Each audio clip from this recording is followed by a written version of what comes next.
Саат 6. Бала қарайтын емес, бала ньюс қарайтын уақыт. Эфирде мен Нұрсая, әкесінің қызы.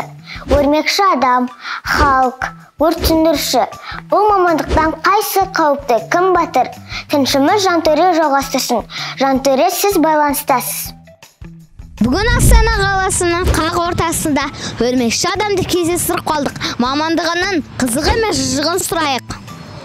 Сізге Қазақстанда жұмыс жасаған ұнай ма? Жоқ, өте қиын. Ұшып жүрейін десем, жерге жеріп, тұрымды баятын ғимарат жоқ.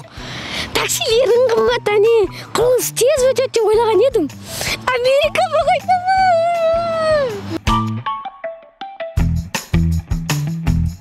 Халық, сізге Қазақстанда қалай? Қазақстан халқы қиын. Мені ешкім тыңдамайды. Сөзіме құлақ аспайды. Орталыққа шықсам болды. Ұстап алып кете береді. Шаршадым мен. Қойш!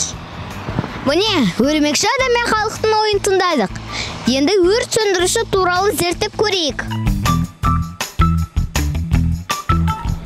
Ал қазір өрт сөндіру мен өрт сөндіруші туралы білуге келдік.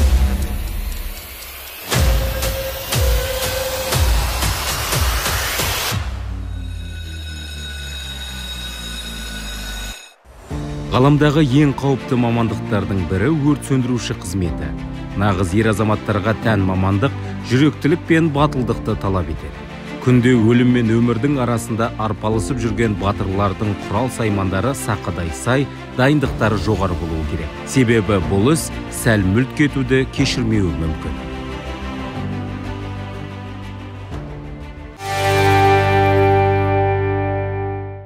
Ал балалар, бүгін сендер өрт сөндіруші болып жұмыс істеп көрдіңдер. Өрт сөндірушілердің жұмыстары өте қиын екеніне көздерің жетті деген ойдамын. Өрт сөндірушілер өздерінің өмірін күніге осылай қатерге тігеді. Олар біздің қазіргі заманымыздың нағыз қаһармандары. Нағыз еңбек қайда жатқанын бәріміз көрдік. Батырды батыр дейік. Арман Ермахан Нұрсая әкесінің қызы, Жантөре мамасының ұлы, арнайы бала ньюс үшін. Тұлпар құлыннан батыр, баладан эфир, монтаждан рейтинг, шантаждан бүгінгіні шындығы осы. Нұрсая әкесінің қызы, бала ньюс, келесі кездескенше.